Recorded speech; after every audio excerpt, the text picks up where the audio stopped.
Comentário: Doutor Inácio e a sua obra. Capítulo 23. Livro: Na próxima dimensão. Assunto: sei que nada sei ainda, a amar. Aos seguidores de plantão do Doutor Inácio, meu salve. Amar é. O que seria para você o amor? Estariam os homens da atualidade prontos para aderir a esse sentimento sublime? Existiria alguma diferença entre amor e paixão? Entre os dois, qual é o mais significativo para você? É o que veremos nesse meu comentário desse capítulo hoje. Amar é um sentimento poderoso que transcende o tempo e as circunstâncias. O tempo e espaço do ser humano está interligado nos vícios e antemão do materialismo, onde o amor em si não existe. As paixões, sim, são intensas e avassaladoras, insaciáveis e infiéis, consumindo nossa mente e emoções.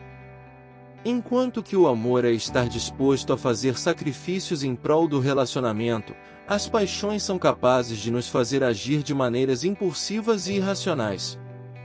Sendo o amor o encontro da felicidade na felicidade do outro e criar uma conexão profunda e duradoura, as paixões não questionam nossa própria insanidade, já que somos dominados por sentimentos avassaladores e obsessivos, coléricos e ciumentos.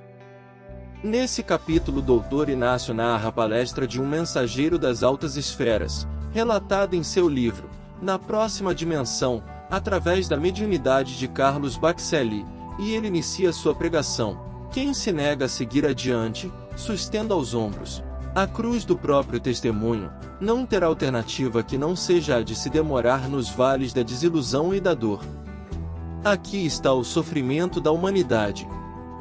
Ainda de não ter coragem suficiente de dar o seu testemunho, não aquele atrelado às religiões de homens, mas sim, a própria cristandade, que procura revivecer das cinzas do tempo para assegurar, eu e você, uma nova conjuntura de conquistas, onde quem faz, ganha o lenitivo da paz de espírito, é uma dificuldade tremenda. Estaria você pronto a dar o seu testemunho diante da religião que professa, ou ainda se esconde na barra das roupas de Judas Iscariotes, traindo Cristo, hoje, pensadamente? Ou se adentrando nas negações de Pedro, olvidando o sagrado cilício do altruísmo cristão, assegurando sua posição como espírito imortal? É de bom alvitre refletirmos que será importante lembrar que o testemunho religioso é subjetivo e baseado nas experiências pessoais de cada indivíduo, e nem todos compartilharão da mesma perspectiva ou compreensão. Como cada um carrega a própria cruz, cada um dará o seu testemunho segundo o estágio de entendimento em que se encontra. Claro que, hoje, todos estamos cientes da hora do testemunho, mas aprisionados à genética familiar egoísta, ainda não será desta vez que daremos nosso grito: Jesus e não Barrabás. Jesus e não Barrabás. Segundo o emissário divino, não há um só povo e uma só raça que possa pretextar desconhecimento das lições básicas do Evangelho, que são, amar a Deus acima de tudo e de todos, e amar o próximo como a si mesmo. Temos hoje muitos pretextos em querer assinar nossa própria carta de alforria, das opressões em que a ignorância, há muitos, aprisionam por vontade própria. Hoje está se criando uma atmosfera psíquica de muito blá, blá, blá, de muito disse-me-disse, acocorados em cadeiras almofadadas em suntuosas salas refrigeradas, bebendo água ou sucos gelados, falando, peremptoriamente, de um Cristo que, ainda não se conhece tal pessoa, aquele histórico. E seguindo com o extraordinário pensamento, quem ama, serve e compreende, perdoa e renuncia, rejubilando-se pela oportunidade de se superar através do amor que dedica a seus semelhantes. 4 itens responsáveis pelo nosso valoroso testemunho, ainda que, muito atrasado. Servir, de nada valerá servir apenas com a boca. As mãos foram feitas para acolher, compreender.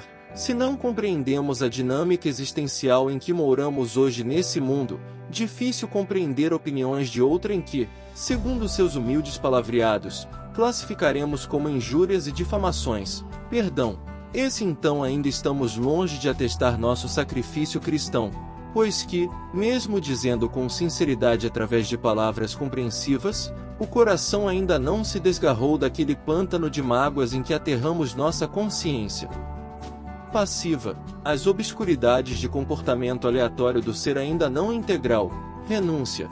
Quem renuncia aos prazeres do corpo para compartilhar paz, luz e amor às pessoas que nos procuram, ansiosos de achar, em nós, a luz no final do túnel?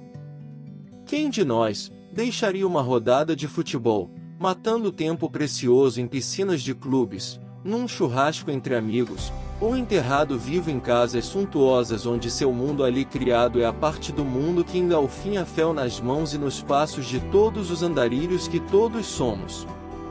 As religiões que apenas enfatizem a necessidade de crer e que não conclamem os seus seguidores a serem bons e tolerantes, estão longe de aprender e de pregar o real sentido das palavras do Cristo. Ainda bem que não sou eu quem está dizendo isso. Senão, é a pura verdade. Não adianta usar a máscara da bondade dentro de uma determinada religião, se ao chegar em casa, o pau quebra em todas as suas instâncias de ignorância e de intolerância. Por isso, sempre digo que, antes, um lar probo de espiritualidade, onde a religião ensinada pelos pais à sua prole, é a caridade legítima. Difícil determinadas pessoas que ainda não se encontram abertas aos princípios em que as suas religiões professam, se ainda não ministraram o básico da cristandade, em que por onde seus passos os levem, estarão desprovidos de máscaras em que as igrejas abençoarão com o corpo e o sangue do Cristo.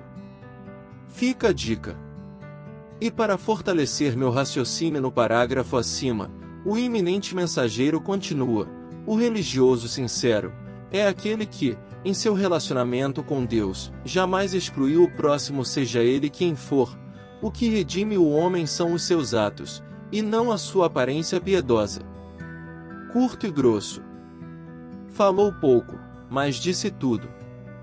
Sem a fé raciocinada aqui, continuarão as investidas escabrosas de fiéis contra fiéis, de religião contra religião, quanto à suposta verdade que carregam. Tendo como diretriz segura as razões da fé raciocinada, não somente os espíritas, mas todo cristão que sabe diferenciar, hoje, ceticismo de racionalismo cristão religioso, são encorajados a refletir e ponderar sobre as informações que lhes chegam às mãos, nos ouvidos e principalmente no coração, trazidas, mais das vezes, pelas tempestades daqueles que, invariavelmente, tentam contrariar a nossa coerência e lógica. O amor é isso tudo e muito mais. Até aqui desse meu comentário, você se enquadraria ao gesto indecoroso de Pedro, quando lhes perguntaram se ele conhecia e seguia o Mestre?